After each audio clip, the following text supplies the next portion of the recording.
بھوک اللہ کے خزانوں میں سے ایک خزانہ ہے۔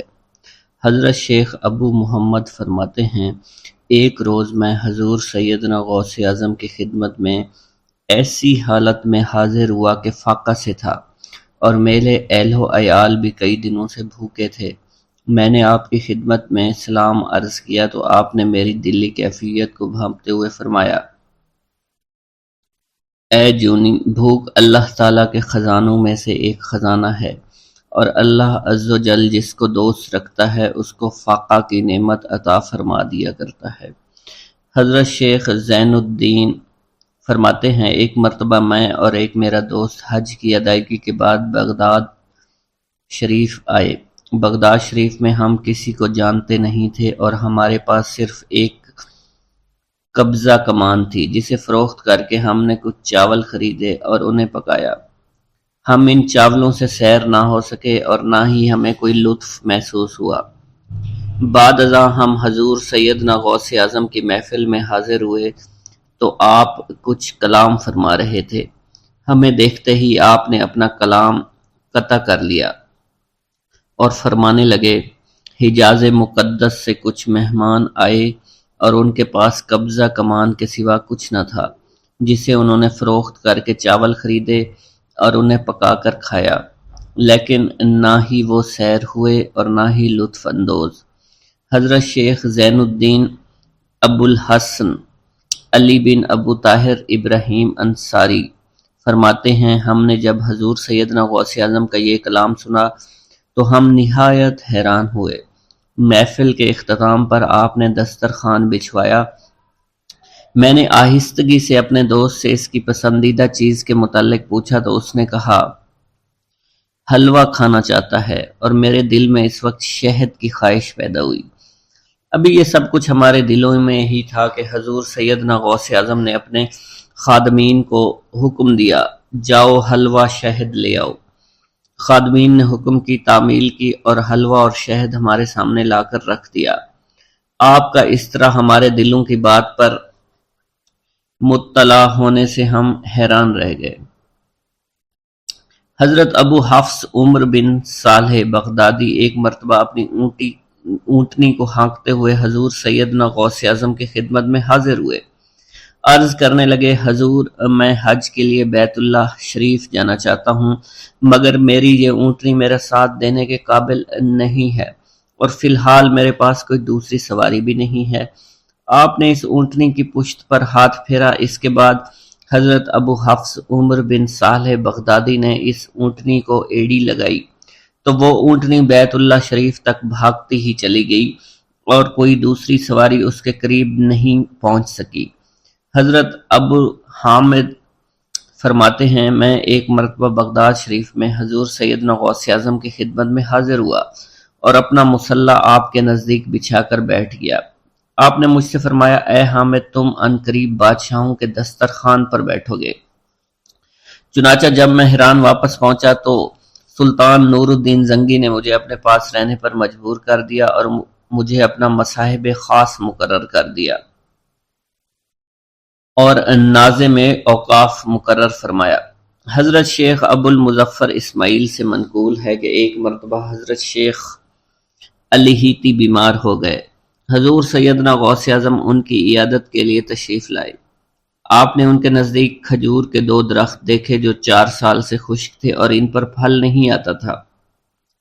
آپ نے ان درختوں کے نیچے بیٹھ کر وضو کیا اور 2 رکعت نماز ادا فرمائی۔ کچھ دن گزرنے کے بعد ان درختوں پر پھل لگ گئے اور وہ دوبارہ سے سرسبز و شاداب ہو گئے۔ جھولی کو میری بھر دو ورنہ کہے گی دنیا، ایسے سخی کا منگتا پھرتا ہے مارا مارا۔ مولانا عبد الرحمن جامی فرماتے ہیں، حضور سیدنا غوث اعظم کا ایک مرید آپ کے ہمراہ مسجد کی جانب جا رہا تھا۔ جمعہ کا دن تھا۔ اس دن کسی بھی شخص نے آپ کو دیکھ کر نہ سلام کیا، نہ ہی کچھ توجہ فرمائی۔ اس مرید کے دل میں خیال آیا کہ پہلے تو آپ جمعہ کی نماز کی ادائیگی کے لیے بڑی مشکل سے لوگوں کے ہجوم میں سے ہوتے ہوئے مسجد کی جانب تشریف لے جایا کرتے تھے، اور آج کوئی شخص بھی آپ کو سلام نہیں کر رہا ہے اور نہ آپ کے نزدیک آ رہا ہے۔ مولانا عبد الرحمن جامی فرماتے ہیں، ابھی یہ خیال اس مرید کے دل میں ہی تھا کہ حضور سیدنا غوث اعظم نے مسکرا کر اس مرید کو دیکھا، پھر لوگوں کا ایک جمع غفیر اکٹھا ہو گیا اور ہر کوئی آپ سے سلام کرنے کا خواہش مند تھا، یہاں تک کہ اس مرید اور آپ کے درمیان ہجوم حائل ہو گیا۔ اس مرید کے دل میں یہ خیال آیا کہ یہ پہلا حال اچھا تھا جب میں اور آپ تنہا تھے۔ مولانا عبد الرحمن جامی فرماتے ہیں، حضور سیدنا غوث اعظم شیخ عبد القادر جیلانی نے ایک مرتبہ پھر اس مرید کی دلی کیفیت کو بھانپتے ہوئے فرمایا، تمہیں معلوم نہیں لوگوں کے دل میری مٹھی میں ہیں، میں انہیں چاہوں تو پھیر دوں، چاہوں تو اپنی جانب متوجہ کر لوں۔ ایک مرتبہ ایک عورت حضور سیدنا غوث اعظم کی خدمت میں بیٹے کو لے کر حاضر ہوئی، عرض کیا میرے اس بیٹے کو آپ سے دلی لگاؤ ہے، آپ اسے اپنی غلامی میں قبول فرما لیں، میں اللہ عز و جل اور آپ کی خاطر اپنے بیٹے پر اپنے حق کو معاف کرتی ہوں۔ آپ نے اس لڑکے کو قبول فرما لیا۔ چند روز بعد وہ عورت اپنے بیٹے سے ملنے کے لیے آئی تو وہ لڑکا آپ کے حکم سے مجاہدات میں مشغول تھا اور بے حد کمزور اور لاغر ہو چکا تھا۔ اس عورت نے جب آپ کو دیکھا تو آپ اس وقت مرغی کا گوشت کھا رہے تھے، آپ کے سامنے ہڈیاں پڑی ہوئی تھی۔ اس عورت نے آپ سے کہا کہ آپ خود تو مرغی کھاتے ہیں جبکہ میرا بیٹا سخت مجاہدات میں مشغول ہے۔ آپ نے اس عورت کی بات سننے کے بعد ہڈیوں کی جانب اشارہ کیا اور حکم دیا، اللہ عز و جل کے حکم سے زندہ ہو جاؤ۔ آپ کا یہ فرمانا تھا کہ ان ہڈیوں سے ایک سالم مرغی زندہ کھڑی ہو گئی۔ آپ نے فرمایا کہ جب تیرا بیٹا اس منزل پر پہنچ جائے گا تو پھر جو چاہے گا کھائے گا۔ منقول ہے ایک مرتبہ حضور سیدنا غوث اعظم کو اللہ عز و جل کی جانب سے حکم ہوا کہ 700 مردوں اور 700 عورتوں کو واصل باللہ کریں۔ آپ نے اللہ کے اس فرمان کے مطابق مجمع عام میں نظر دوڑائی تو مجمع میں سے 700 مرد اور 700 عورتیں علیحدہ ہو گئیں۔ آپ نے ان پر نگاہ ولایت ڈالی تو وہ سب واصل اللہ ہو گئے۔ حضور سیدنا غوث اعظم مدینہ منورہ میں حضور نبی کریم کے روضہ مبارک پر حاضری دینے کے بعد باپیادہ بغداد شریف واپس تشریف لا رہے تھے۔ راستے میں ایک چور جو کہ ناکہ لگا کر کسی مسافر کا انتظار کر رہا تھا، اس نے آپ کو قریب آنے پر روک لیا۔ آپ نے اس چور سے دریافت کیا تم کون ہو؟ اس نے کہا دیہاتی ہوں۔ آپ کو بذریعہ کشف اس کی بدنیتی کی خبر ہو چکی تھی۔ اسی دوران اس چور کے دل میں خیال پیدا ہوا کہ یہ غوث اعظم ہوں گے۔ آپ نے اس کے دل کی بات کو بھانپتے ہوئے فرمایا کہ میں عبد القادر ہوں۔ چور نے جب آپ کی بات سنی فوراً قدموں میں گر پڑا اور معافی کا خواستگار ہوا۔ آپ کو اس کی حالت پر ترس آ گیا۔ آپ نے اللہ عز و جل کے حضور اس کے لیے دعا فرمائی تو ندائے غیبی سنائی دی، اے غوث اس چور کو سیدھے راستہ دکھاتے ہوئے کتب بنا دو۔ آپ نے اس چور کی جانب نگاہ دوڑائی تو آپ کے فیض روحانی سے کتب کے درجے پر وہ فائز ہو گیا۔ حضرت شیخ ابو عباس خضر بن عبداللہ بن یحییٰ حسینی فرماتے ہیں، ایک مرتبہ میں نے خلیفہ ابو المظفر یوسف عباسی کو حضور سیدنا غوث اعظم شیخ عبد القادر جیلانی کی خدمت میں موجود پایا۔ اس نے آپ سے کسی کرامت کو دیکھنے کی درخواست کی اور کہا کہ اس سے میرا دل مطمئن ہو جائے گا۔ حضور سیدنا غوث اعظم حضرت سیدنا شیخ عبد القادر جیلانی نے خلیفہ سے پوچھا کہ تو کیا چاہتا ہے؟ اس نے کہا کہ ایک سیب، اور اس وقت عراق میں سیبوں کا موسم نہ تھا۔ آپ نے اپنے دستے مبارک فضا میں بلند کیا اور دیکھتے ہی دیکھتے آپ کے ہاتھ میں 2 سیب آ گئے۔ آپ نے ایک سیب ابو المظفر کو دیا اور دوسرا خود رکھ لیا۔ ابو المظفر نے جب اپنا سیب چیرا تو اس میں سے کیڑا نکل آیا۔ اس نے جب اپنا سیب چیرا تو یہ اندر سے سفید تھا، اس میں سے کستوری کی خوشبو آ رہی تھی۔ ابو المظفر نے وجہ دریافت کی تو آپ نے فرمایا اس سیب میں سے کیڑا اس وجہ سے نکلا کیونکہ اس سیب کو ظالم کا ہاتھ لگا ہوا تھا۔ حضرت شیخ ابو محمد سے مروی ہے، ایک مرتبہ میں حضور سیدنا غوث اعظم کی خدمت میں بغداد شریف حاضر ہوا۔ کچھ دنوں تک آپ کے ہاں قیام پذیر رہا اور روحانی فیوز و برکات سے مالا مال ہوا۔ بعد ازاں جب میں واپس اپنے ملک مصر روانہ ہونا لگا تو آپ نے مجھ سے فرمایا کہ کبھی کسی سے کوئی چیز مت مانگنا۔ پھر آپ نے اپنی انگشت شہادت میرے منہ میں ڈالی اور فرمایا کہ اسے اچھی طرح چوسو۔ چنانچہ میں نے آپ کے فرمان کے مطابق ایسا ہی کیا۔ جب میں آپ سے اجازت لینے کے بعد واپس اپنے ملک مصر روانہ ہوا تو بغداد شریف سے مصر تک کی طویل مسافت کے دوران مجھے کچھ بھوک محسوس نہیں ہوئی، اور میں جوں جوں آگے بڑھتا رہا اپنے جسم میں توانائی کو پہلے سے زیادہ پاتا۔ ایک گاؤں کے بارے میں کہا جاتا تھا کہ جہاں قدرت کی بے پناہ نعمتیں تھیں، اللہ پاک نے وہاں کے لوگوں کو مالا مال کیا ہوا تھا۔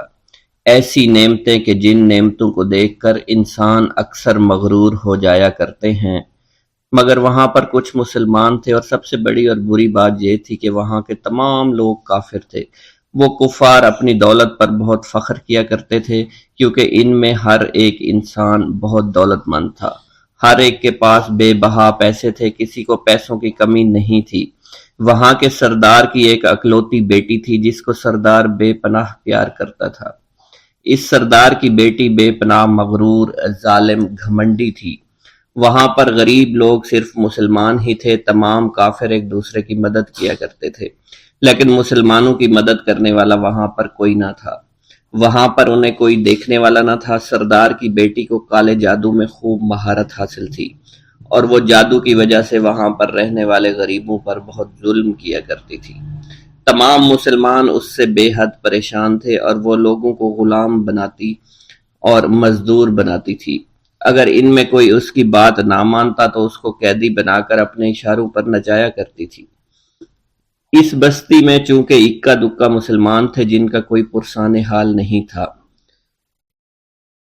کوئی بھی ان کو بچانے والا نہیں تھا۔ جب وہ سردار کی بیٹی کے ظلم حد سے بڑھ گئے تو مسلمانوں میں سے ایک بوڑھے شخص نے اللہ کے حضور گڑ گڑا کر دعائیں کی، اے اللہ، ہمارے چند نسلیں جو یہاں پر بچی ہوئی ہیں، ان نسلوں کو تو بچا لے۔ یہ سردار کی بیٹی جس نے ہمارا جینا دشوار کر رکھا ہے، یہاں کوئی بھی انسان ہمارا حال نہیں پوچھتا، اور نہ ہی ہمارے پاس مال و دولت ہے، اور نہ ہی ہمارے پاس جسمانی طاقت بچی ہے۔ یا اللہ، ہمارے لیے کوئی ایسا بندہ بھیج جو نہ صرف طاقتور ہو بلکہ اس جادوگرنی یعنی سردار کی بیٹی کو بھی ہرا سکے۔ اللہ رب العزت نے اس بوڑھے کی دعا کو قبول فرمایا، اور یوں اس جگہ پر ایک اللہ والے کو بھیج دیا، اور وہ اللہ والے ایسے ہی بستی میں داخل نہیں ہوئے، بلکہ ایک دن کچھ عجیب واقعہ ہوا۔ ان کافروں کا سردار جنگل میں سیر سپاٹے کرتے ہوئے نکلا تھا، بڑی شان سے چلتا ہوا وہ سفر کر رہا تھا۔ اچانک ایک زہریلا سانپ اس کے سامنے آیا۔ اس زہریلے سانپ نے بادشاہ کو ڈس لیا، اور وہ بے ہوش ہو کر زمین پر گر پڑا اور تڑپنے لگا۔ اس کے جو ساتھی تھے انہوں نے جب اپنے سردار کو یوں تڑپتا ہوا دیکھا اور سردار کی غیر حالت دیکھی تو کہ جسے ایک زہریلے سانپ نے کاٹ لیا ہے، تو وہ فوراً اسے اٹھا کر گھر لے آئے تاکہ اسے بچانے کے لیے کچھ کیا جا سکے۔ اس لڑکی نے اپنے باپ کی جب یہ حالت دیکھی تو اپنے آس پاس کے بڑے بڑے حکیموں کو بلایا، لیکن عجیب بات یہ تھی کہ لاکھ کوشش کے باوجود زہر نکالنے میں سارے ناکام ہو رہے تھے، اور زہر تیزی کے ساتھ اس کے جسم میں پھیلتا چلا جا رہا تھا۔ لیکن اسی وقت وہاں ایک درویش کی آمد ہوئی، ایک اللہ والے آئے، ان اللہ پاک نے اس مقصد کے تحت وہاں بھیجا تھا۔ اس اللہ کے ولی نے سردار کے گھر پر پہنچ کر دروازے کو کھٹکھٹایا۔ نوکروں نے پوچھا، کون ہو، کس سے ملنا ہے؟ اس نے کہا، میں نے سنا ہے کہ یہاں کے سردار کو سانپ نے ڈس لیا ہے۔ نوکر کہنے لگے کہ تمہیں کیسے پتا چلا کہ یہاں کے سردار کو سانپ نے ڈس لیا ہے؟ تم تو ہمیں اجنبی لگتے ہو، ہم نے تمہیں آج تک یہاں نہیں دیکھا ہے۔ اس نے کہا، میں مسافر ہوں اور مجھے خبر ملی ہے کہ یہاں کے سردار کو ایک زہریلے سانپ نے ڈس لیا ہے، اور کوئی بھی اس کا علاج نہیں کر پا رہا۔ نوکروں نے کہا، تم کون ہو؟ اللہ والے نے کہا، میں حکیم ہوں اور میں ان کے علاج کی غرض سے یہاں آیا ہوں۔ وہ نوکر اللہ والے کی حالت دیکھ کر ہنسنے لگے، کیونکہ آپ نے پھٹے پرانے کپڑے پہن رکھے تھے اور دیکھنے سے بہت غریب معلوم ہوتے تھے۔ وہ نوکر کہنے لگے کہ اتنے بڑے سردار کا علاج کرو گے؟ ارے یہاں تو اس کے پاس بڑے بڑے حکیم بلائے گئے ہیں، ہمارے سردار کے پاس پیسوں کی کوئی کمی نہیں ہے، اور وہ تم جیسے غریب سے بھلا کیوں علاج کروائیں گے؟ درویش نے کہا اگر تم چاہتے ہو تمہارے سردار کی جان بچ جائے پھر مجھے اندر جانے دو۔ غلام کہنے لگا ٹھیک ہے ہم اندر جا کر اجازت لے کر آتے ہیں۔ نوکر اندر گئے، سردار کی بیٹی سے کہا ایک غریب آیا ہے، کپڑوں سے فقیر معلوم ہوتا ہے لیکن کہتا ہے میں سردار کا علاج کر سکتا ہوں اور میں سردار کا علاج کروں گا۔ جو زہر تیزی کے ساتھ جسم میں پھیل رہا ہے میں اس کو باہر نکال پھینک کروں گا۔ اس کی بیٹی کہنے لگی ٹھیک ہے بلا لو۔ جب وہ اللہ والے اس کے گھر کے اندر گئے تو دیکھا سردار تڑپ رہا تھا، ٹانگ کو بار بار بستر پر پٹخ رہا تھا۔ اللہ والے نے اس کے پیر کی طرف دیکھا جہاں سانپ نے اس کو کاٹا تھا، اسی جگہ اللہ والے نے تھوک دیا، فوراً وہاں سے بھاگ گئے۔ اس کے سارے سپاہی اس کی بیٹی دیکھ کر حیران رہ گئے کہ یہ بھلا کون سا دیوانہ ہے، کمرے میں آیا، علاج کی بجائے اسی جگہ پر تھوک دیا جہاں صرف کاٹا تھا اور بھاگ بھی گیا، اس کو کوئی گرفتار نہیں کر سکا۔ سردار کی بیٹی غصے میں تل ملا اٹھی کہ اس نے جو گستاخی کی ہے اس کی کوئی بات نہیں، تھوک کو میں صاف کروا دوں گی مگر اس کو تو میں ابھی گرفتار کرواتی ہوں۔ اور اس نے اپنے سردار کے ایک نوکر سے کہا کہ اس تھوک کو صاف کرو۔ اس نوکر نے تھوک کو صاف کرنے کی بجائے اس کو اچھی طرح سے ٹانگ پر مل دیا۔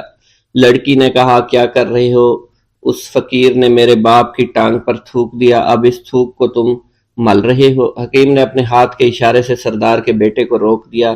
جیسے اس تھوک کو سردار کی ٹانگ پر ملا گیا فوراً سارا زہر ختم ہو گیا۔ جو ٹانگ کٹنے کے قابل تھی وہ ٹانگ بالکل ٹھیک ہو چکی تھی، جو نیلی پڑ چکی تھی اب اصلی حالت میں آہستہ آہستہ واپس آ رہی تھی۔ اور جب وہ قبیلے کا سردار بالکل ٹھیک ہو گیا، ہوش میں آ گیا تو حیران رہ گیا۔ اسے بتایا کہ فقیر بابا کے تھوک کی وجہ سے آپ ٹھیک ہوئے ہیں۔ اس نے کہا وہ بزرگ تو ہمارے لیے مسیحا ہے، تم لوگوں نے انہیں جانے کیوں دیا؟ انہیں میرے پاس لے کر آؤ، انہوں نے ہم پر بہت بڑا احسان کیا ہے، ہم اس کے احسان کا بدلہ ضرور چکائیں گے۔ اس کی بیٹی جو خاموشی سے باپ کو دیکھ رہی تھی اس نے کچھ بھی نہ کہا۔ گاؤں کے سردار کے کہنے پر سارے سپاہی اللہ والے کو ڈھونڈنے کے لیے نکل گئے۔ وہ چاروں طرف پھیل گئے لیکن کہیں بھی اللہ والے کا پتہ نہیں چل رہا تھا۔ پھر جب سپاہی تلاش کرتے کرتے جنگل میں داخل ہوئے، وہاں ایک درخت کے نیچے ایک آدمی کو عبادت کرتے ہوئے دیکھا۔ وہ غور سے اس کو دیکھ رہے تھے اور کہہ رہے تھے یہ کس طرح کی عبادت کر رہے ہیں؟ ہم لوگ تو اپنے بتوں کے آگے ہاتھ جوڑتے ہیں، یہ نہ جانے کس کو سجدہ کر رہے ہیں۔ خیر، عبادت کے فوراً بعد اللہ والے کو پکڑ لیا، گاؤں کے سردار کے سامنے پیش کیا۔ وہ کہنے لگا آپ کون ہیں اور کہاں سے آئے ہیں؟ سب سے پہلے تو میں گستاخی کی معافی چاہتا ہوں، میرے لوگوں نے آپ کے ساتھ بڑی بدتمیزی کی لیکن آپ کی وجہ سے آج میں زندہ ہوں۔ ہم گناہ گاروں کی وجہ سے آپ جیسے لوگوں کو بہت تکلیف ہوئی ہے، اس لیے میں معذرت چاہتا ہوں۔ آپ سے درخواست کرتا ہوں کہ آپ میری طرف سے یہ قیمتی لباس یعنی کپڑے اور عربی گھوڑا قبول کیجئے۔ اللہ والوں نے اس کی طرف مسکرا کر دیکھا اور کہا یہ گھوڑا، یہ لباس بہت قیمتی ہے مگر یہ لباس پہن کر اس گھوڑے کے لیے گھاس کاٹوں گا تو کیا اچھا لگوں گا؟ سردار نے کہا فکر نہ کریں، گھوڑے کے ساتھ ساتھ ہم آپ کو نوکر بھی دیں گے۔ اللہ والے نے کہا کہ اتنی مال و دولت اور نوکروں کے ساتھ میں اکیلا رہوں گا؟ گاؤں کا سردار بولا حضور آپ کی یہ بات سن کر میں سوچ میں گم ہو گیا ہوں، لیکن یہ میری بیٹی آپ کے سامنے حاضر ہے۔ بیٹی حیرت سے اپنے باپ کو دیکھ رہی تھی کہ میرا باپ اب کیا کہنے والا ہے۔ سردار نے کہا میری بیٹی جسے آپ نے دیکھ لیا ہے اس کی شادی میں آپ سے کر دوں گا مگر ایک شرط ہے کہ آپ کو اپنے مذہب کو چھوڑنا پڑے گا۔ میرے سپاہیوں نے آپ کو عبادت کرتے ہوئے دیکھا ہے، جہاں تک ہمارے معمولات ہیں ہم بتوں کے آگے سجدہ کرتے ہیں اور ان کی عبادت کرتے ہیں، اور آپ جس کے آگے سجدہ کرتے ہیں وہ اللہ ہے، یعنی آپ مسلمان ہیں، اس لیے آپ کو اپنا مذہب چھوڑنا پڑے گا۔ کیا آپ ایسا کر سکتے ہیں؟ اللہ والے نے کہا کہ مجھے ایک بات بتائیے، آپ سب کچھ دیکھ رہے ہیں، آپ نے مجھے یہ بھی دعا دی کہ میری اولادیں ہوں اور آپ کی نسل آپ کی بیٹی سے چلے گی۔ مجھے ایک بات بتائیں، اگر ان بچوں میں سے کسی بچے کو خدا نخواستہ کچھ ہو گیا تو کس کو رونا پڑے گا؟ سردار نے جواب دیا اگر خدا نہ خواستہ کچھ ایسا ہوا تو رونا مجھ کو ہی پڑے گا۔ اللہ والا نے مسکرا کر کہا اگر یہ سارا مال لے کر مجھے رونا ہی پڑا تو آپ اپنا گھوڑا، اپنی دولت، اپنی بیٹی، ہر چیز اپنے پاس رکھ لو۔ میں خوش ہوں، میں مسلمان ہوں، میں ٹھیک ہوں۔ اگر یہ تمام چیزیں لے کر مجھے اپنا محلہ چھوڑنا پڑے تو میں اپنی جان دے کر بھی اپنے مذہب کو نہیں چھوڑوں گا۔ جس طرح آپ نے مجھے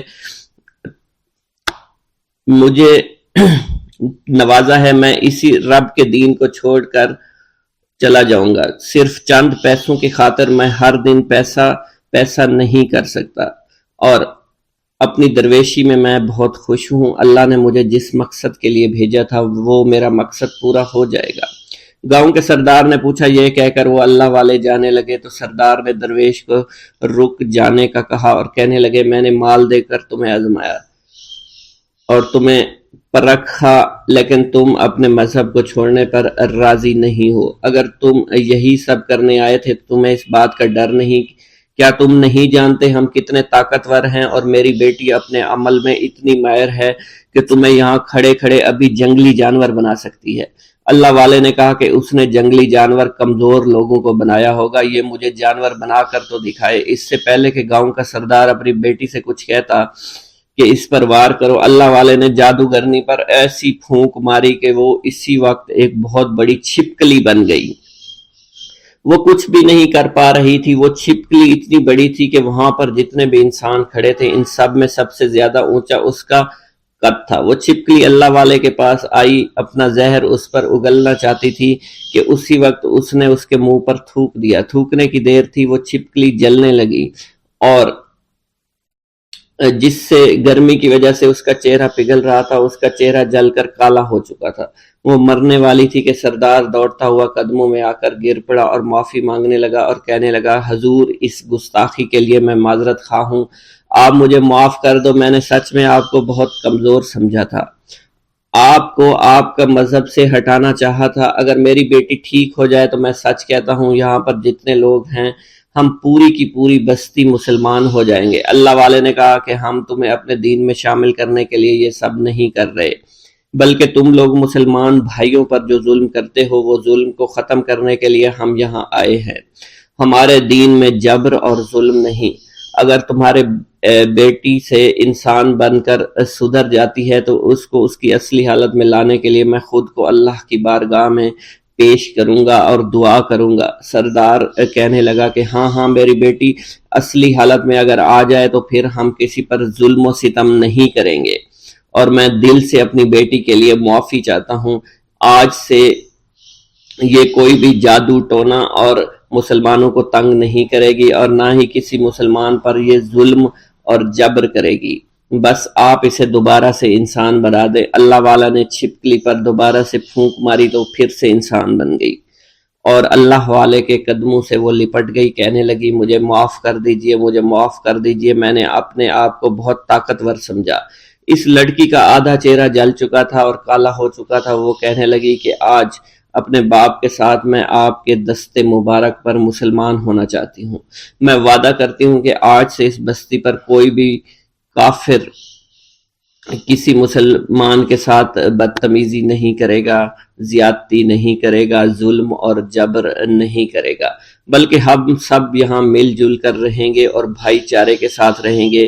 ہم سب مسلمان ہو جائیں گے اور پھر یوں اللہ والے کے ہاتھوں پوری بستی کا سردار اور اس کی بیٹی نے اسلام قبول کر لیا، اور سردار نے اللہ والے سے اپنی بیٹی کا نکاح کر دیا، اور پھر اس بستی میں ہمیشہ کے لیے امن و امان قائم ہو گیا۔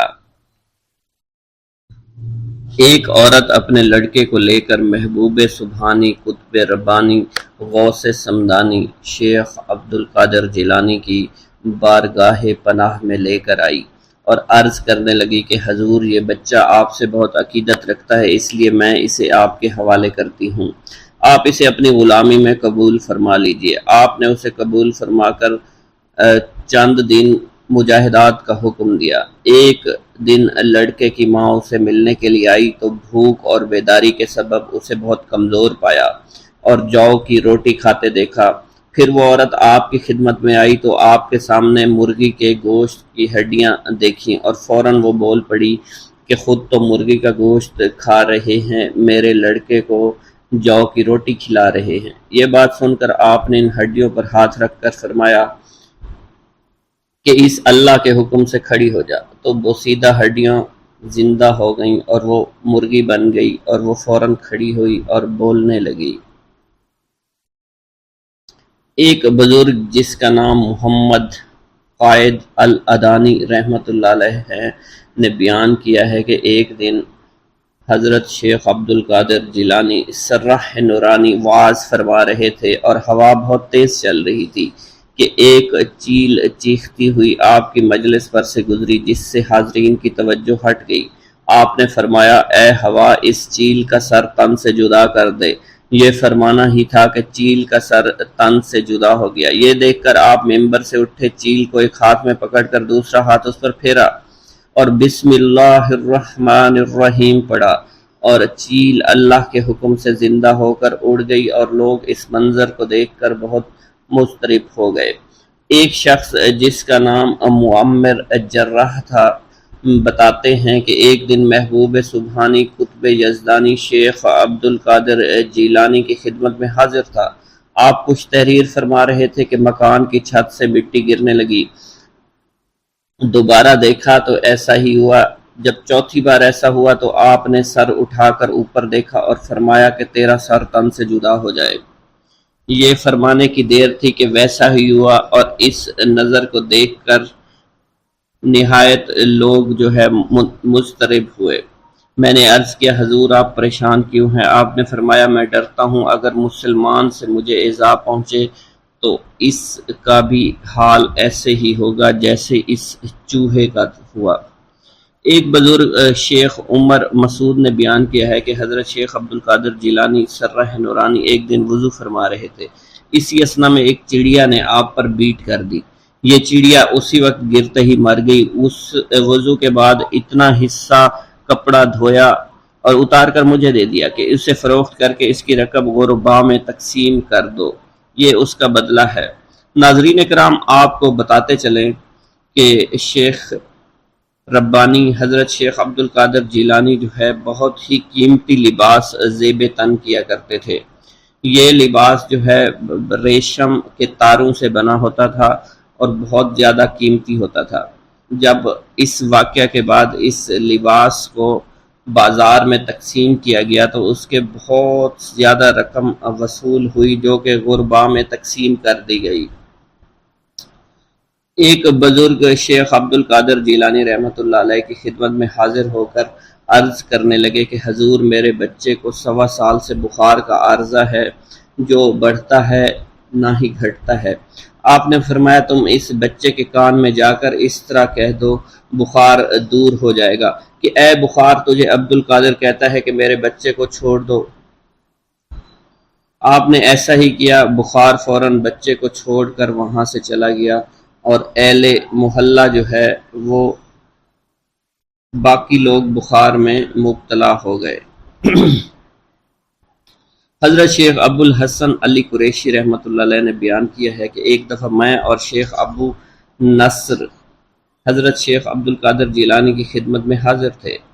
ابو غالب فضل نامی ایک تاجر آیا اور کہنے لگا کہ حضور، آپ کی دعوت کرنا چاہتا ہوں، قبول فرمائیے۔ آپ نے دعوت کو قبول فرما لیا اور خچر پر سوار ہو کر ابو غالب کے مکان پر تشریف لے گئے۔ وہاں بغداد کے کثیر التعداد علماء اور مشائخ موجود تھے۔ ابو غالب نے دسترخوان بچھایا اور قسم قسم کے کھانے رکھنے لگے۔ ایک بہت بڑا مٹکا بھی ساتھ لا کر رکھ دیا۔ محبوب سبحانی سر جھکا کے بیٹھے ہوئے تھے۔ آپ کی عظمت و ہیبت کی وجہ سے حاضرین پر سکوت کا عالم طاری تھا۔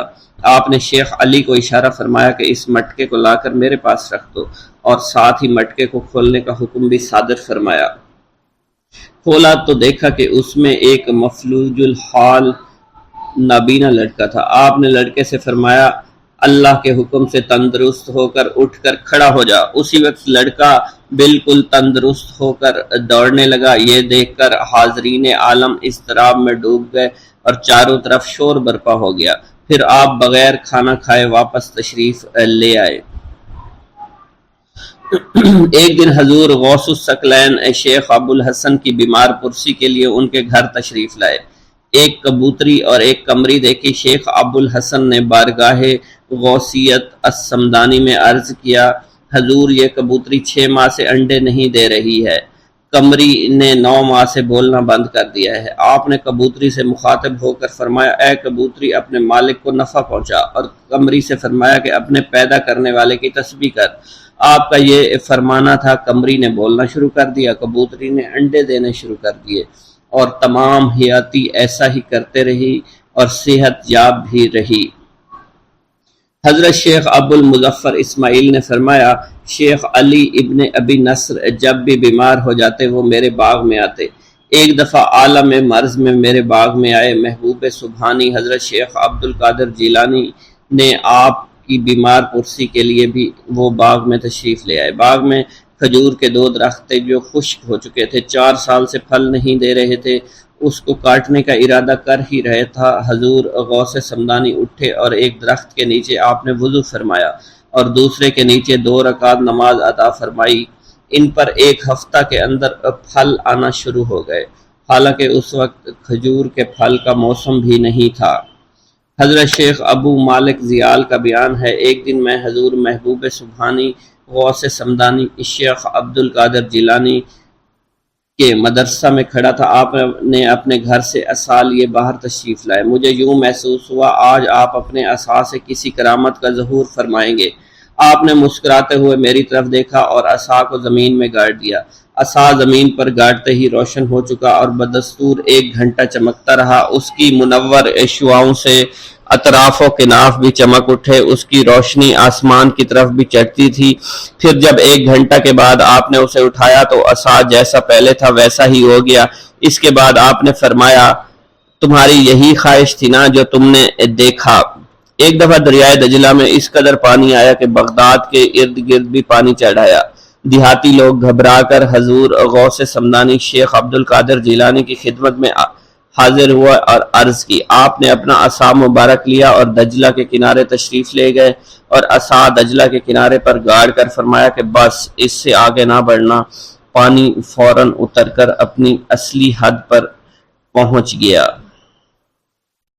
بسم اللہ الرحمن الرحیم۔ السلام علیکم۔ حضور سیدنا غوث اعظم فرماتے ہیں، میں 10 برس کی عمر میں اپنے شہر کے مکتب میں حصول علم کے لیے جایا کرتا تھا۔ اس وقت میرے ساتھ ملائکہ بھی ہوتے تھے جو میرے آگے پیچھے میری حفاظت کی غرض سے چلتے تھے۔ جب میں مدرسہ پہنچتا تھا تو وہ بار بار منادی کرتے تھے، اللہ کے ولی کے لیے جگہ خالی کر دو، چنانچہ وہ میرے لیے جگہ خالی کر دیتے تھے۔ ایک مرتبہ میں نے ایک ایسے شخص کو دیکھا جس نے فرشتوں کی آواز سن کر کہا کہ یہ نہایت معزز گھرانے کا فرد ہے اور عن قریب اس کو وہ عظمت اور بزرگی حاصل ہوگی جس میں کوئی مزاحمت نہ ہوگی، اس کو ایسا قرب نصیب ہوگا کہ اس کو کوئی فریب نہ دے سکے گا۔ پھر 40 برس بعد میں نے اس شخص کو پہچانا، وہ شخص ابدالوں میں سے تھا۔ حضرت شیخ ابو سعود احمد بن ابی بکر سے مروی ہے، حضور سیدنا غوث اعظم نے فرمایا، میں 25 سال تک تنہا عراق کے بیابانوں میں پھرتا رہا۔ میں لوگوں کو نہ جانتا تھا، لوگ مجھے نہیں جانتے تھے۔ اسی دوران میرے پاس رجال الغیب اور جنات تشریف لائے جنہیں میں طریقت اور رسول اللہ کی تعلیم دیا کرتا تھا۔ ابتدا میں جب میں عراق میں داخل ہوا تو حضرت خضر میرے ہم سفر تھے اور میں انہیں اس وقت سے پہچانتا نہیں تھا۔ ان کے ساتھ میرا معاہدہ ہوا کہ میں ان کے کسی حکم کی خلاف ورزی نہیں کروں گا۔ ایک مرتبہ انہوں نے مجھے ایک جگہ بیٹھنے کا حکم دیا، میں اسی جگہ 3 سال بیٹھا رہا۔ سال میں ایک مرتبہ حضرت خضر میرے پاس تشریف لاتے اور فرماتے، یہی تیرا مقام ہے جہاں تجھے پہنچایا گیا ہے۔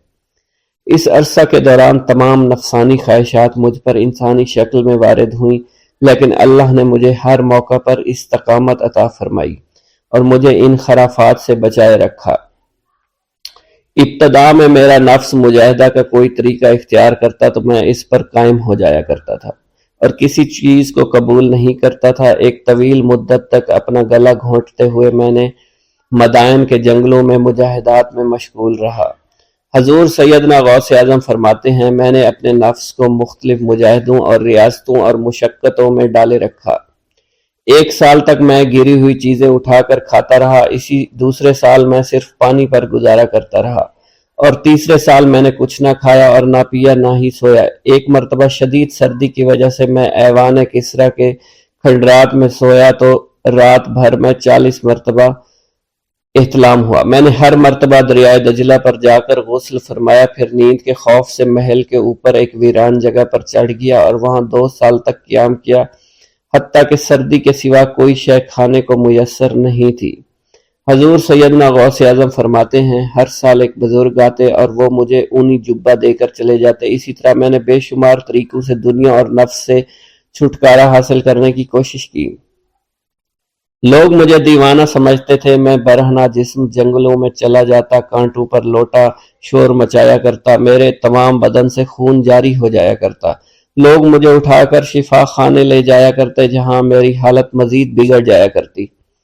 ایک وقت ایسا آیا جب مجھ میں اور مردہ میں کوئی فرق نہ تھا۔ لوگ کفن لے آئے اور غسال کو بلوایا کہ وہ مجھے غسل دے۔ ابھی انہوں نے مجھے غسل دینے کے لیے ایک تختہ پر لٹایا، میری حالت درست ہو گئی، میں اٹھ کھڑا ہوا۔